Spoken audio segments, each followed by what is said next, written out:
Muito boa tarde a todos. Sejam novamente todos bem-vindos, sejam bem-vindas. Retornamos então ao curso Primeiro Encontro de Tecnologia e Inovação do Setor Público do Estado de Goiás. Este encontro, que é uma realização do Ministério Público do Estado de Goiás, por meio da sua Escola Superior e da sua Superintendência de Informática. Passamos então ao primeiro painel dessa tarde, e para tanto eu convido ele que será o mediador desse debate, dessa palestra, ele que é assessor jurídico da Divisão de Contratos e Convênios do Ministério Público do Estado de Goiás, Pedro Henrique Oliveira Freitas.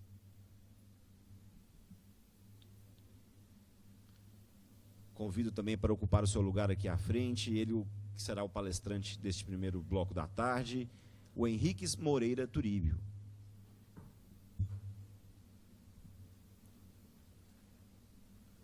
Como fizemos então pela manhã, passo a palavra ao Pedro Henrique para que ele tenha suas considerações iniciais, a devida apresentação do palestrante e a palestra. Muito obrigado. Boa tarde a todos.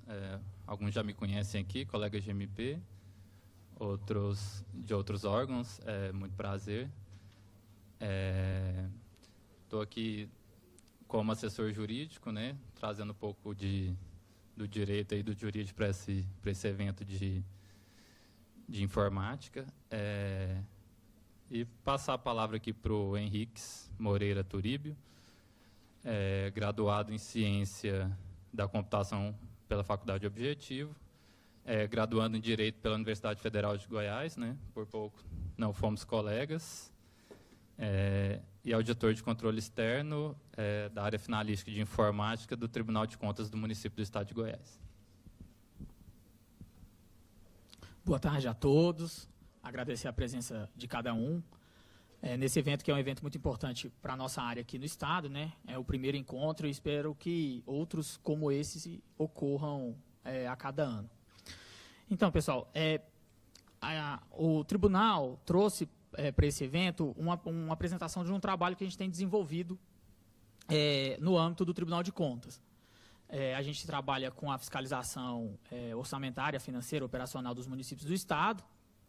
E esse trabalho exige um contato direto, recebimento de informações, processamento de dados dos municípios do Estado, para gerar informação relevante para a fiscalização e auditoria, com o intuito de preservar o patrimônio e o dinheiro público, né? Nesse contexto, a nossa área ela atua muito no desenvolvimento de ferramentas que suportam essa atividade finalística do órgão, né, que é a atividade prioritariamente de fiscalização e auditoria. E assim surgiu esse projeto. É um projeto que a gente iniciou as primeiras conversas em 2017. Está em operação desde o começo do ano agora, de 2019, já apresentando alguns resultados. E fazer uma breve exposição dele, e no final a gente abre para dúvidas e a gente vê como que... e vê a receptividade por parte de vocês. Então, eu vou falar aqui do nosso novo modelo de recepção de dados, como que a gente está fazendo para receber esses dados dos nossos jurisdicionados, como que a gente analisa esses dados, né, de forma automatizada, as ferramentas que a gente disponibiliza para o auditor poder fazer o trabalho dele com base nessas informações que a gente recebeu. E eu vou pegar alguns exemplos aqui de resultados e mostrar como que essa ferramenta também pode fomentar o controle social, né, que pode ser exercido por qualquer um de nós que está aqui e por toda a sociedade. Aqui a gente tem uma visão geral de toda a stack de soluções, né? A gente tem aqui ao centro o Esmeralda, é o motor de processamento, onde a gente faz, que processa os dados que são recebidos pelo Colare, que está aqui à esquerda. O Colare é a ponta de entrada dos dados, é onde o nosso jurisdicionado conversa com o tribunal. Então, a nossa recepção de dados é feita pelo Colare, passa-se ao Esmeralda e, por fim, entrega essas informações para o Mestra, que é o ponto de contato do auditor, né, que a área finalística atua. Nesse meio, a gente tem aqui conversa com outras bases de dados, fazendo aqui uma integração em busca de evidências que suportem a atividade de controle. Então, eu vou falar brevemente de cada um desses componentes aqui, e o papel deles, né, em toda a estrutura. De início, a gente tem aqui o Colare. O Colare é um acrônimo, né, de construtor de layouts e regras. A gente tinha um problema muito sério lá no tribunal de alterações desse modelo de dados que a gente recebia dos nossos jurisdicionados, né? As áreas técnicas demandavam constantemente, a gente precisa alterar um layout, a gente precisa dessa informação, a gente não está recebendo a informação desse jeito, a gente precisa da informação seja prestada dessa forma. E, assim, é um trabalho, para quem é da informática, da tecnologia da informação, sabe que é um trabalho muito... É um suporte muito ingrato, né? Você vai modifica hoje, amanhã o cara quer que modifica de novo, aí modifica semana que vem, aí ele quer modificar de novo.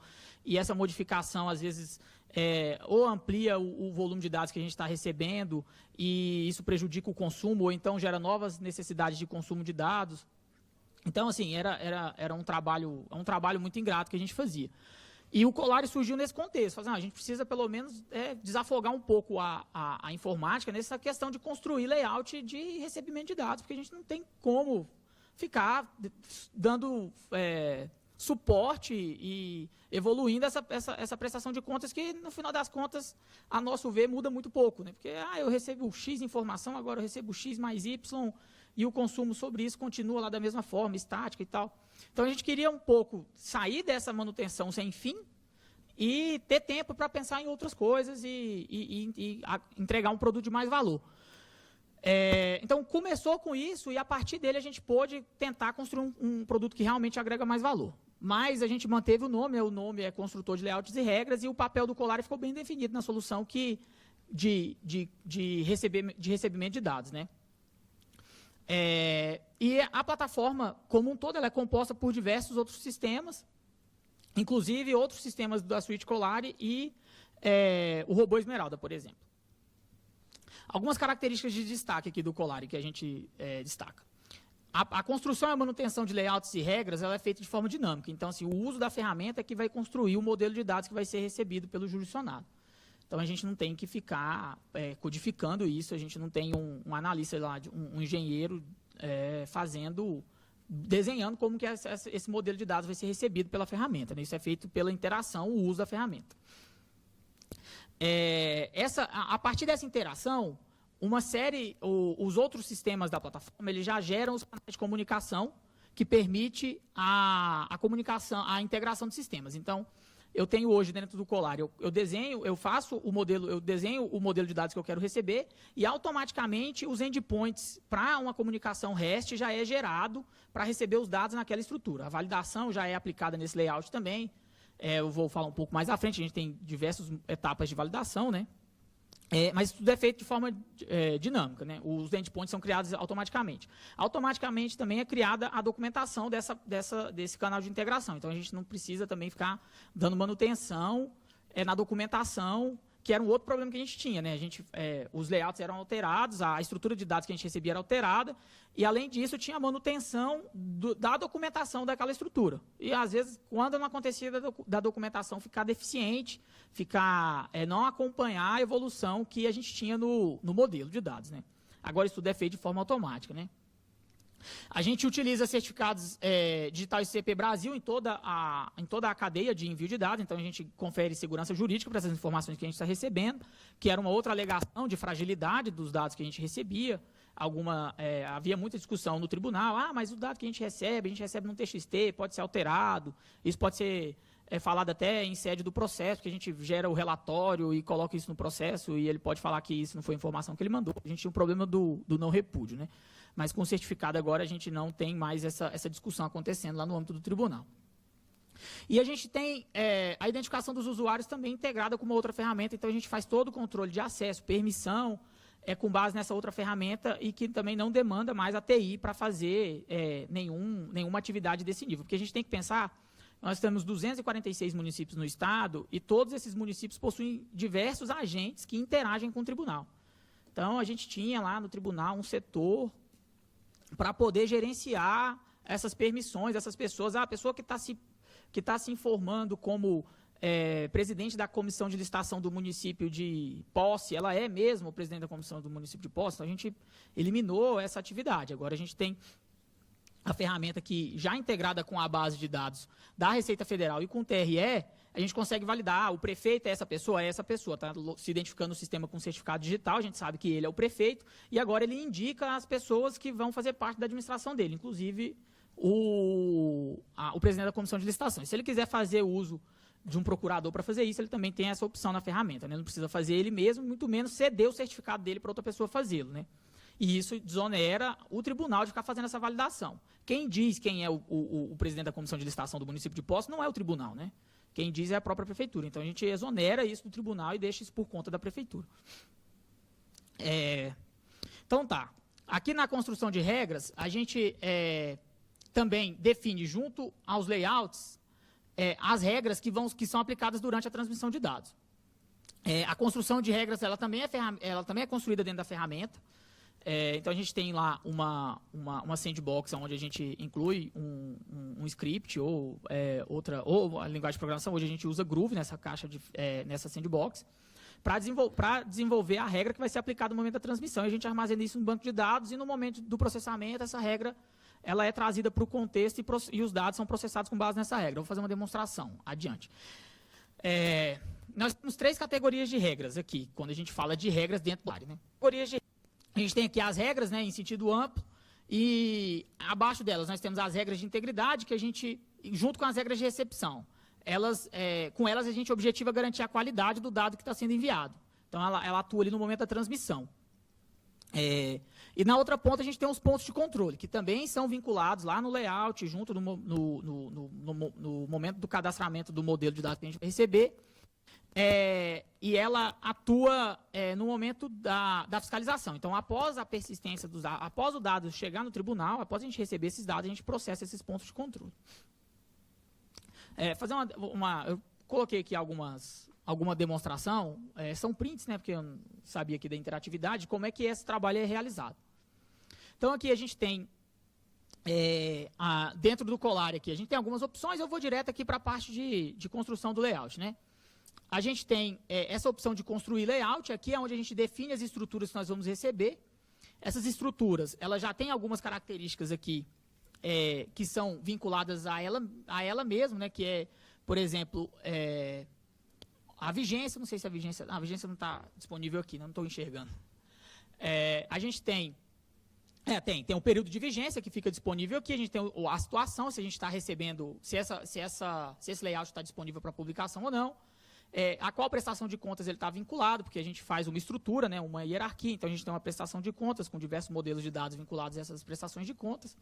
E a gente também pode ter layouts filhos vinculados a esse layout. Então a gente deixa a estrutura de dados tão complexa quanto a gente precisar, né?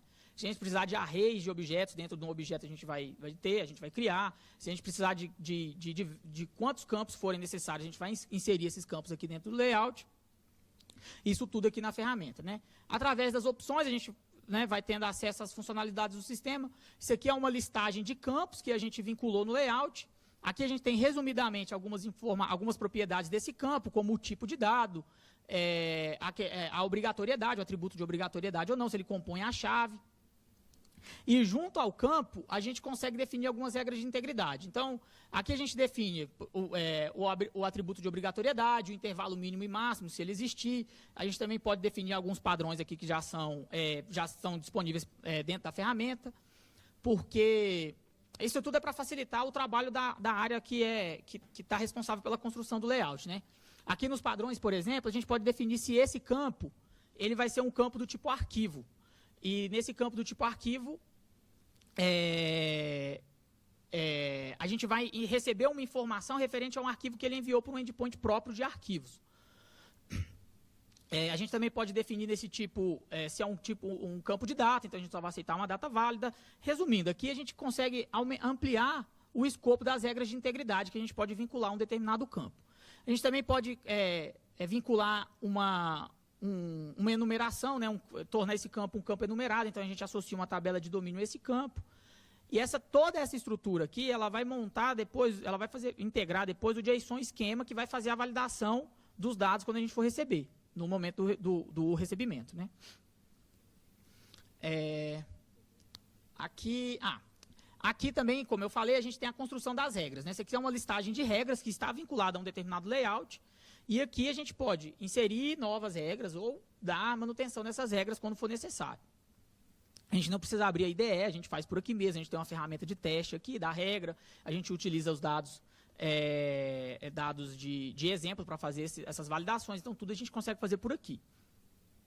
Então, aqui dentro da funcionalidade de regras, a gente atribui alguns, tem a possibilidade de incluir alguns atributos, né? A gente já tem a documentação da regra que vai ficar disponível para o desenvolvedor lá na documentação da API, para ele saber, olha, a regra, ela valida isso, isso e aquilo. Você tem que ficar atento a essa documentação, né? E caso contrário, o seu sistema não vai comunicar com o nosso, né? Tem todos os tratamentos de erro, né? Ele recebe as mensagens de erro, as advertências, isso tudo no momento da transmissão. Aqui a gente tem a opção de vincular a biblioteca para aproveitar código, porque geralmente alguns layouts compartilham as mesmas regras, né, entre si, então a gente consegue fazer esse compartilhamento através da biblioteca, para não ter que ficar dando Ctrl+C, Ctrl+V em regra, e também ter um ponto único ali de manutenção, quando a gente tiver que modificar uma regra que é geral. E aqui a gente tem a sandbox que eu falei, onde a gente faz a codificação propriamente dita. Então, aqui, esse contexto é o contexto exclusivo da análise daquele item, né? Daquela entrega que nós estamos recebendo. Mas ele roda no contexto do Colari. Então, a gente tem acesso a outras bases de dados se a gente precisar, a gente tem acesso a outros contextos de aplicação, a gente faz integração aqui, inclusive a gente fazia integração utilizando recursos que estão no contexto principal da aplicação, né? A gente não adiciona isso aqui, a gente faz uma chamada aqui para o recurso que a gente quer usar. Aqui, a gente chegou a fazer a integração, por exemplo, com endpoints dos dados governamentais. Ainda tem endpoint funcionando assim, mas com alguns deles a gente tem um problema sério de performance, então a gente também preferiu baixar essa base de dados, colocar numa base interna e fazer a consulta direto para não ter que ficar chamando os endpoints dos dados abertos numa ferramenta lá do governo federal, porque a gente estava tendo muito timeout nessa chamada. Mas a gente consegue fazer praticamente tudo por aqui. O que a gente não consegue fazer por aqui, a gente cria um serviço externo e faz a integração através de uma chamada por aqui. Então, tá. A partir da construção do layout, das regras e vinculação de toda aquela estrutura, uma série de aplicações funcionam por trás automaticamente, né? Então, automaticamente, a partir da publicação de um layout, a gente já tem no Colari Recepção a disponibilização da API. Então, a API já fica disponível com a documentação pronta. Então, o jurisdicionado que tem que comunicar com o tribunal, ele já tem acesso a essa documentação e já pode fazer os trabalhos necessários para a integração. Aqui a documentação, né, que eu me referi, a documentação já fica disponibilizada.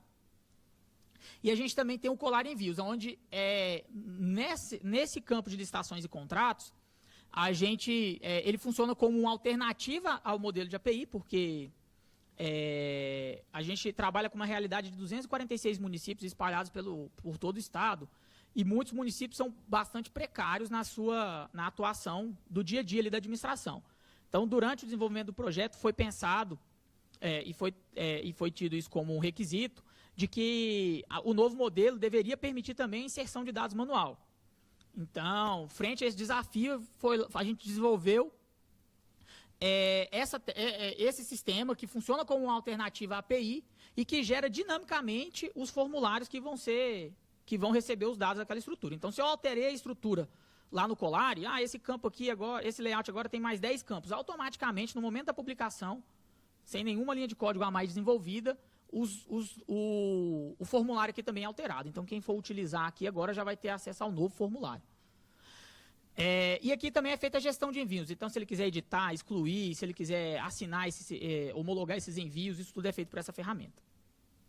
Então, tá. Essa aqui foi a parte do Colari, né, que como eu falei, é o ponto de entrada dos dados.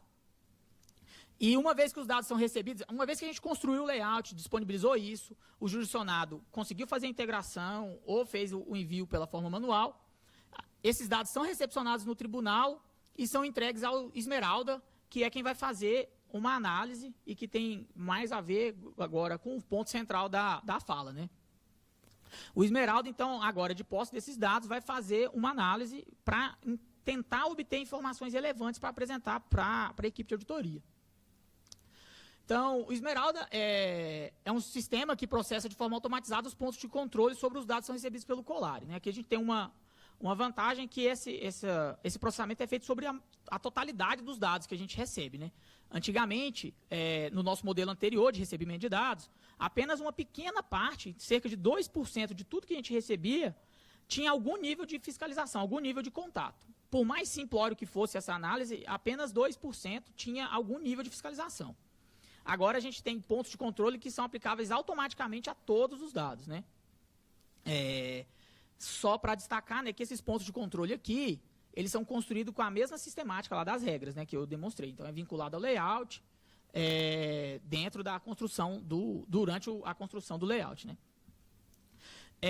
Então, aí o trabalho do robô ele é baseado em integração de sistemas e serviços. Então, ele está sempre consultando outras bases e outros serviços em busca de informação relevante para análise. E o resultado final dele é a produção de um índice de relevância, que é o risco que existe sobre aquele conjunto de dados, e apresenta isso para o gestor. Esse risco ele é calculado com base em uma sistemática de peso, que é atribuída a cada ponto de controle no momento do recebimento. Então, aqui a gente tem alguns exemplos de pontos de controle que nós estamos utilizando hoje, nessa primeira rodada dos pontos de controle que a gente vinculou aos layouts de licitação e contrato.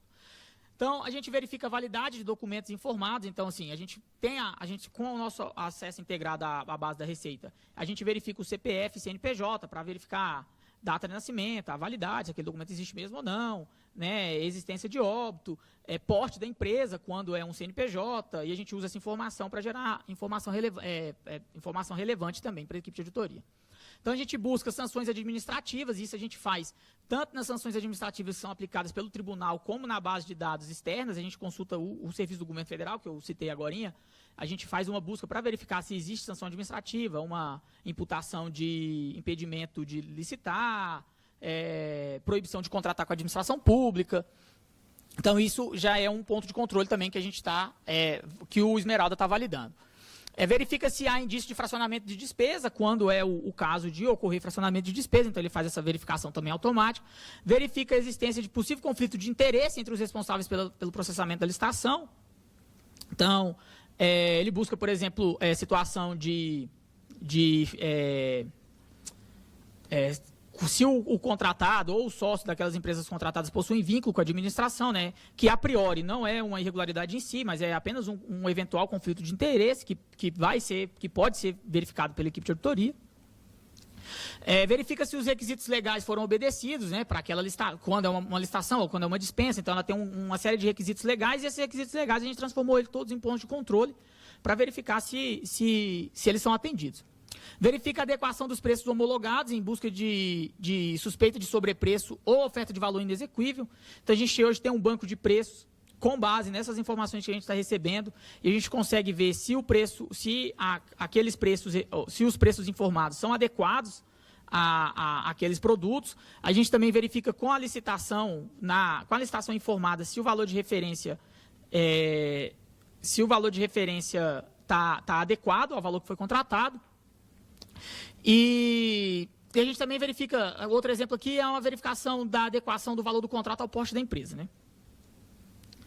Alguns números aqui do Esmeralda. A gente tem 55 pontos de controle cadastrados, já foram mais de 180 mil análises realizadas, né, que é a representação do tanto de recebimento que a gente tem de dados. A gente já recebeu 180 mil entregas diferentes, né? Isso é possibilitado principalmente porque a solução é integrada e a gente recebe todas as informações dos municípios no que se refere à execução de despesa. Então, a gente tem as informações de dispensa de licitação, tem as informações do contrato, tem as informações da licitação, possíveis adesões a registro de preço. Então, isso tudo a gente recebe, por isso que a gente tem essa massa, em curto prazo, a gente já tem essa massa tão grande. Então, já foram mais de 2 milhões de mais de 2 milhões de execuções de pontos de controle, né, sobre esses dados. Desses, 300 mil resultam em pontos de controle positivos, que ajudam a compor o índice lá de risco que eu havia falado. São mais de 300 mil arquivos não estruturados que a gente já recebeu, e sobre esses arquivos aqui a gente nós planejamos, né, evoluir para fazer uma busca de informações também desses dados não estruturados, né.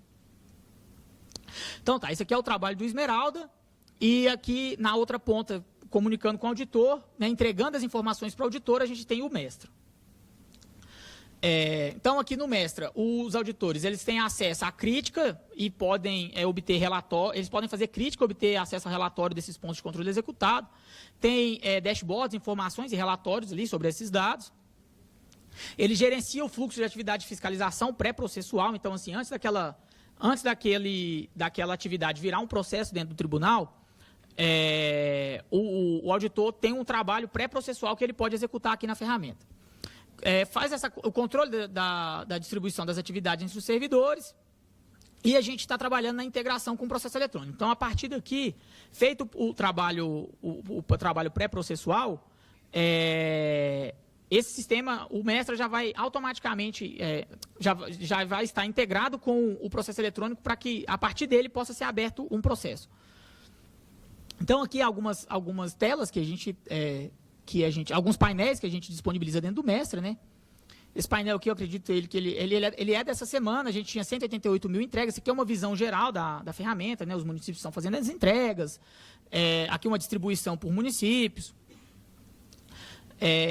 A gente tem alguns indicadores aqui para a gente monitorar como é que está sendo o uso. Então, aqui a gente tem que a letra está muito ruim, né? Mas aqui são 81% dos envios são feitos por meio da API. A gente tem apenas 19%, cerca de 19%, que ainda é feito por envio manual. Porque o envio manual é aquela alternativa que eu havia me referido, né? Mas a maior parte dos envios, a parte esmagadora, ela é feita pelo sistema, pela API. Esse número aqui, ele era o inverso no começo do ano, quando o sistema entrou em operação, né? As entregas que nós tínhamos, começou, a totalidade dela era feita por envio manual, e esse número foi revertendo com o passar do tempo. Mas a gente ainda tem aqui alguns desafios a superar nessa questão da integração, porque a gente ainda tem grandes municípios que não fizeram integração, né? Eu não vou citar o nome de nenhum, mas a gente tem um muito grande em Goiás que não conseguiu integrar ainda com a nossa solução. Então, esse grande município só faz todos os envios dele através de envio manual. E, assim, é uma quantidade gigantesca de informação, né, que ele manda. A gente até brinca que eles têm uma equipe de digitadores muito boa. Então, aqui a gente também tem dashboards sobre os pontos de controle. Então, a partir desses dashboards, a equipe de fiscalização consegue chegar a análises que são de interesse da fiscalização, né, tendo em vista pontos de controle específicos, situações específicas que eles considerem que sejam relevantes.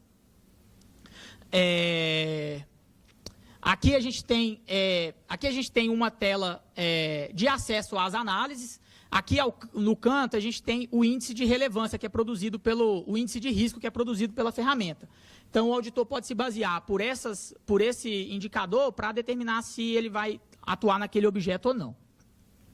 Aqui eu trouxe alguns exemplos de situações que são verificadas pelo Esmeralda e exibidas aqui no Mestra.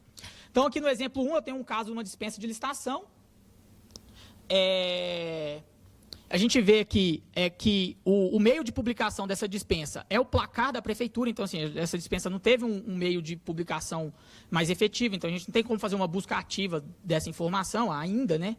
Porque, por mais que a gente desenvolva sistema, nós não vamos conseguir ler os murais das prefeituras e obter os dados de publicação ali dos murais, né? Mas aqui a gente tem o relatório com as críticas dos pontos de controle que estão sendo processados, que foram processados, e a situação que eles encontraram. Aqui está muito ruim para ler, né? Mas deixa eu ver aqui algumas características relevantes nesse. Ele verifica que a data de constituição da empresa coincide com a gestão do gestor responsável por esse contrato. Então, ele verifica que tem uma semelhança ali nessas datas. Então, a empresa é recém-constituída. Ele também verificou que a dispensa ela tem fundamento em critério de emergência ou calamidade pública, né, que é um dispositivo que permite a realização de contratações diretas de valores mais vultuosos, né, porque a dispensa ela é baseada geralmente em pequenos valores, né, 99% dos casos de dispensa são dispensas de pequeno valor. Nesse caso aqui é um caso que não se encaixa nesse critério, porque a partir do momento que o gestor declara que aquela dispensa é feita, que aquele contrato é emergencial, a priori não existe um limite para ele executar aquele contrato. Então, Ele verifica também se existe dotação orçamentária suficiente para cobrir aquela despesa. E no caso aqui parece que foi identificado que não existe. Ele também verificou que suspeitas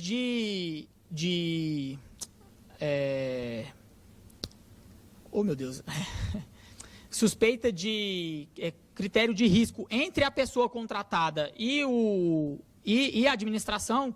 Então, ele verifica se tem algum conflito de interesse aqui no contrato.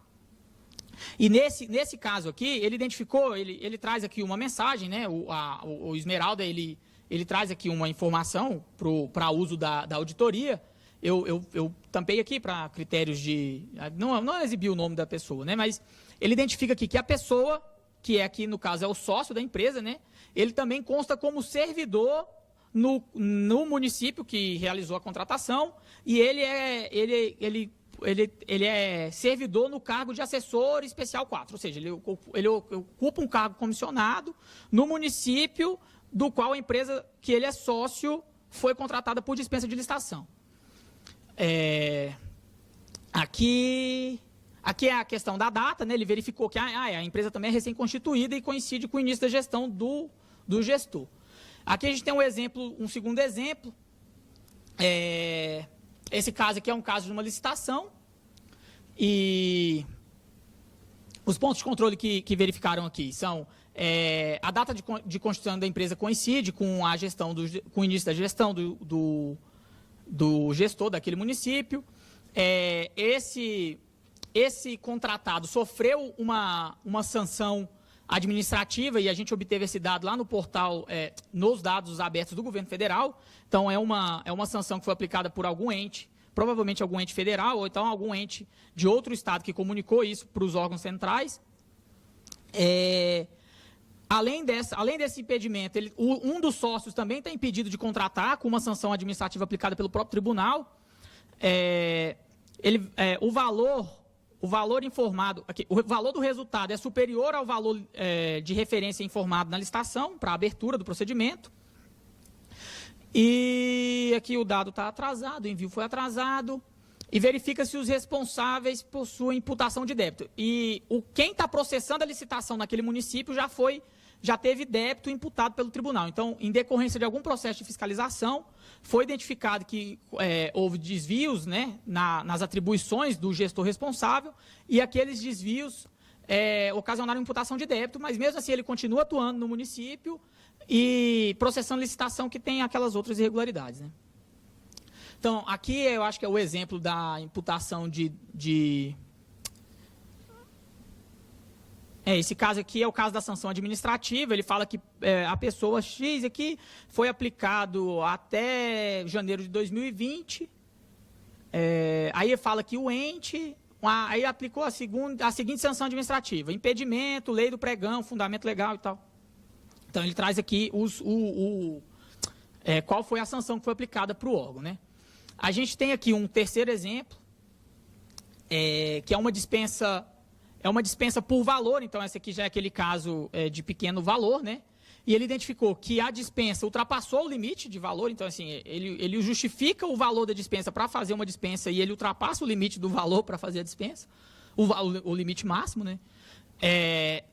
E é feito aqui no âmbito de um termo aditivo. Aqui, esse contrato... eu acho que eu lembro desse exemplo aqui. É que eu não trouxe o objeto. Aqui, não, tem aqui, ó. Primeiro aditivo de contrato de prestação de serviço de publicidade e propaganda, de interesse da prefeitura. E esse contrato, ele tem um valor de 78 mil. Então, assim, ele fez uma dispensa de publicidade e propaganda no valor de 78 mil, como justificativo o baixo valor, mas esse valor ultrapassa o limite estabelecido pela lei, né? Aqui é um outro uso que a gente tem desses dados, né? Então, assim, esses exemplos que eu estava mostrando é o exemplo do robô trabalhando, gerando as análises de risco para a equipe de fiscalização. E outro uso desses dados que a gente tem é a composição de um banco de preços para também subsidiar o trabalho da equipe de fiscalização, né? Então, eles quiserem fazer pesquisa sobre a massa de dados para buscar essas informações, a gente disponibiliza essa ferramenta para eles poderem fazer as buscas. A ferramenta, a gente tem operadores aqui, então ele pode fazer buscas refinadas utilizando os operadores de busca, né? E, por fim, um outro uso desses dados também é que a gente fomenta o controle social, porque esses dados a gente disponibiliza para toda a sociedade através do Portal do Cidadão, que é uma outra ferramenta do Tribunal de Contas, né? Aqui no Portal do Cidadão, a gente tem diversas guias aqui. Boa parte dessas informações elas são disponibilizadas com informações contábeis que a gente recebe através de um outro sistema que a gente vai migrar para o Colare no futuro, mas por enquanto é recebido sob outra sistemática. Mas aqui a gente também disponibiliza as informações de licitações e contratos. E, inclusive, pode ser feita a exportação aqui num CSV, né, em formato de dados abertos. Então, se alguém quiser consumir esses dados, eu quero pegar todas as licitações do município de posse e eu quero trazer isso para o meu sistema e eu quero ver o que eu consigo achar aqui o que eu consigo achar de relevante. Você fazendo a busca aqui pelo Portal do Cidadão, você consegue exportar o CSV e fazer essas consultas. Pessoal, acho que é isso, a apresentação. Estou aberto aí a dúvidas, perguntas, se alguém tiver. Queria agradecer novamente aí a organização do evento pelo espaço aqui concedido ao TCM para mostrar esse trabalho nosso lá. E agradecer também a toda a equipe lá do tribunal, né, que está aqui, a equipe que trabalha no projeto, do qual eu só faço parte, né? Então, obrigado, pessoal.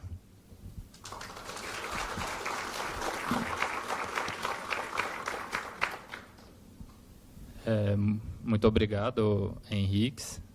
Essa parte de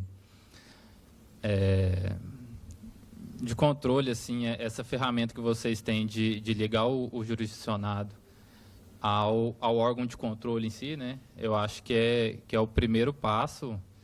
O canal de comunicação, assim, essa ferramenta é o primeiro passo para realizar a gente tem um anseio social e atualmente de maior publicidade, né? E então eu vejo essa questão dessa ferramenta de vocês como ligando o jurisdicionado ao órgão de controle, assim, fundamental, assim, para o desenvolvimento da administração pública, não só a nível do Estado de Goiás, né? Mas acho que é uma questão nacional também. E eu vou abrir aí a perguntas. Se alguém quiser participar aqui do nosso debate.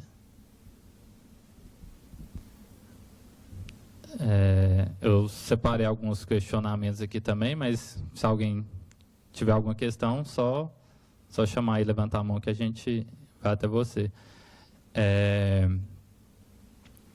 Primeiro eu queria, já elogiando essa parte aí do controle, com o jurisdicionado, e trazendo um pouco para fora da informática em si, né, que eu não sei muito a parte técnica, né, mas como controlado, né, na área que eu atuo, sou controlado, né, eu não sou controlado, não faço controle, né, mas eu acho que o grande desafio, assim,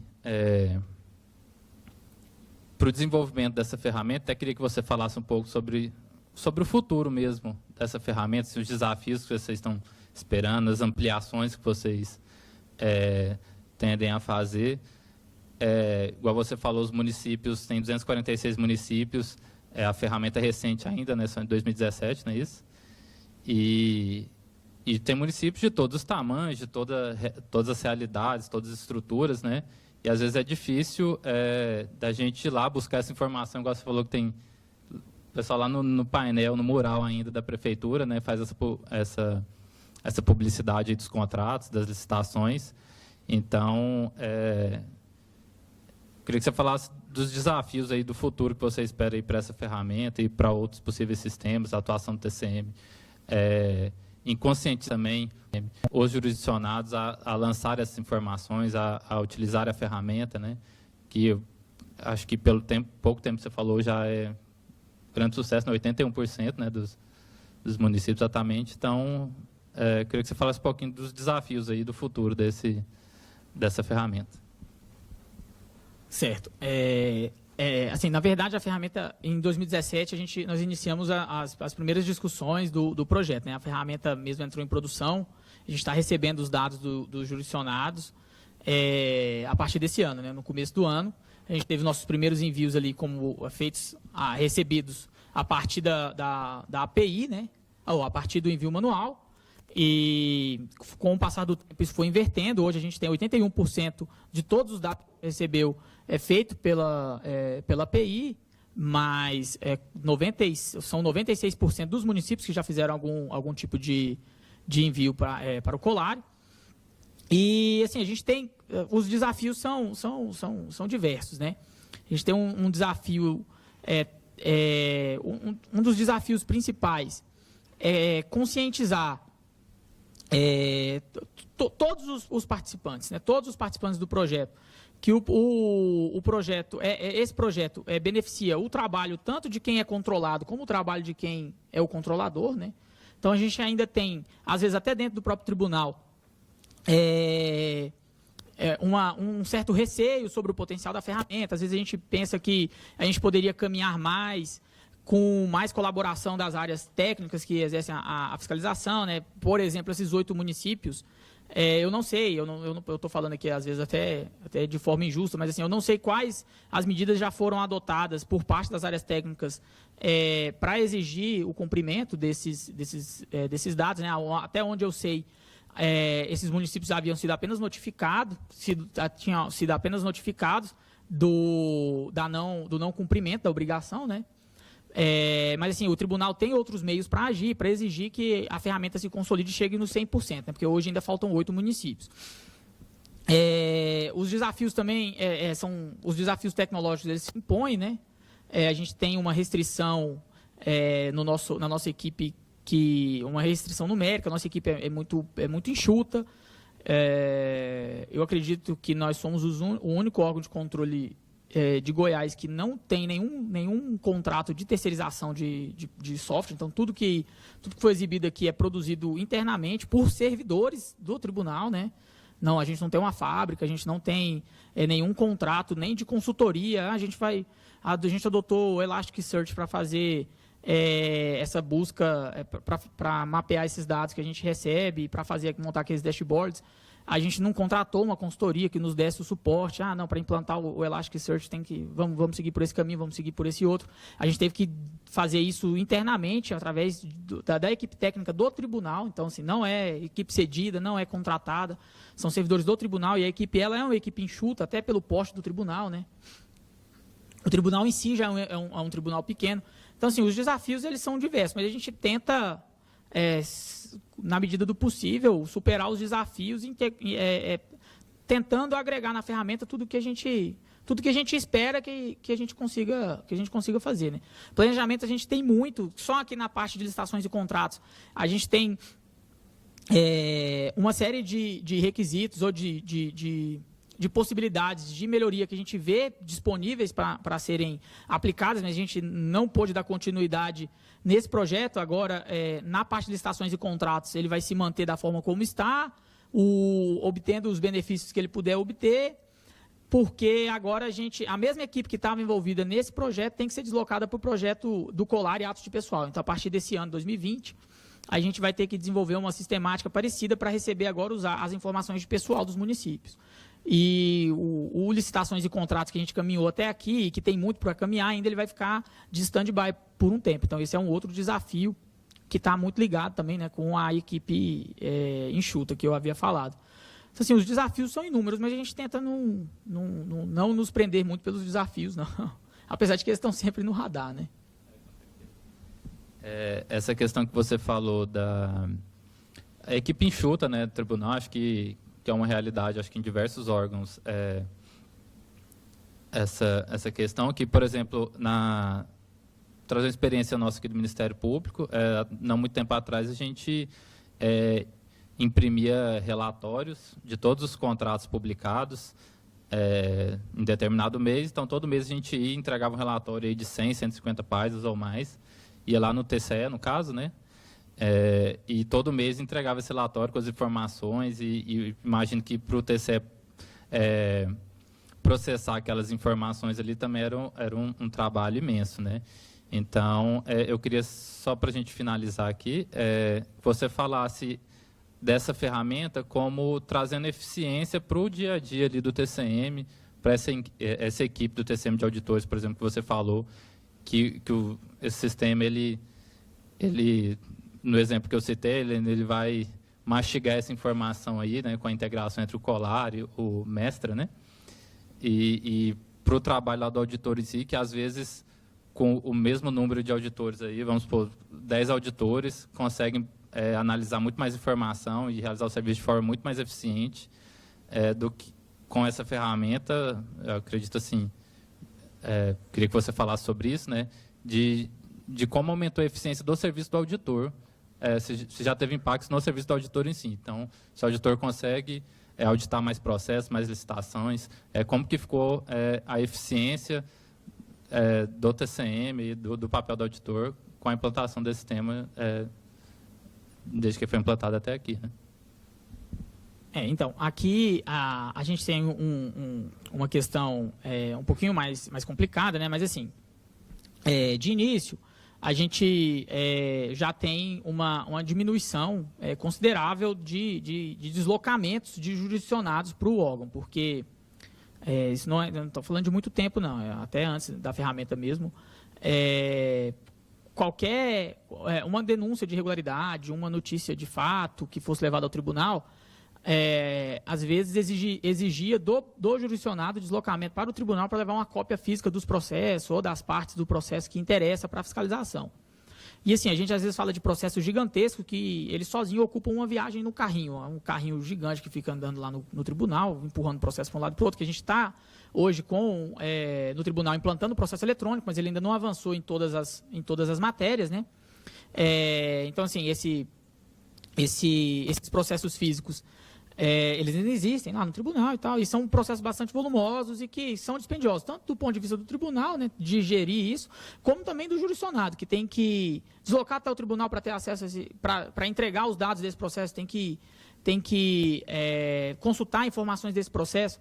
Então, assim, nessa perspectiva a gente já tem um ganho, porque essas informações agora elas são trafegadas com assinatura digital pelo Colar, e isso pode tornar desnecessária essa pedida de documentação pela equipe técnica aos jurisdicionados. Agora, sobre como tem impactado na produtividade dessas atividades, isso ficou muito a cargo das secretarias, né? A gente tem hoje lá no tribunal a divisão das áreas técnicas em secretarias de controle externo. Essa ferramenta, nesse ponto que a gente apresentou aqui, ela já atende 2 secretarias, né? A gente tem uma secretaria especializada em licitações e outra secretaria especializada em obras e serviços de engenharia. E cabe a essas secretarias tanto o uso, né, também propor melhorias, como acompanhar a produtividade dos servidores que estão ligados a essas áreas, né? E eles também não executam só atividades que estão ligadas dentro dessa ferramenta, né? Existem outras atividades que eles executam, como inspeção em loco, né? Auditorias em campo. E aí esses números de como a produtividade de quem faz esse trabalho foi impactada, a equipe de informática ela não teve acesso, né? Então, a gente recebe alguns feedbacks das equipes de engenharia, tanto feedbacks do ponto de vista de uso, como do feedback do ponto de vista assim, eu queria usar, mas eu estou fazendo outra coisa, por determinação ou hierárquica, ou a questões funcionais ali, que às vezes não o colocam no ponto de trabalhar com o uso da solução, né? Trabalhar em outra frente, né? O exemplo que eu dei, por exemplo, das auditorias em loco, né? Inclusive porque algumas pessoas, por exemplo, não gostam de viajar, então para elas seria muito mais cômodo trabalhar na ferramenta e tal. Mas aí a gente não tem essas informações de produtividade, né? Muito obrigado, Henrique. Excelente palestra. Obrigado a todos. E a gente vai passar agora para soluções integradas de segurança pública, resultado da implantação de laboratório de inovação com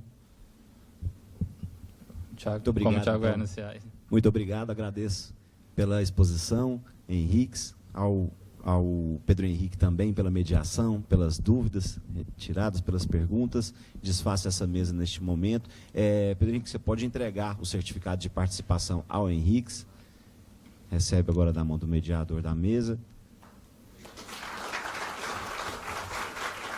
Muito obrigado pela presença.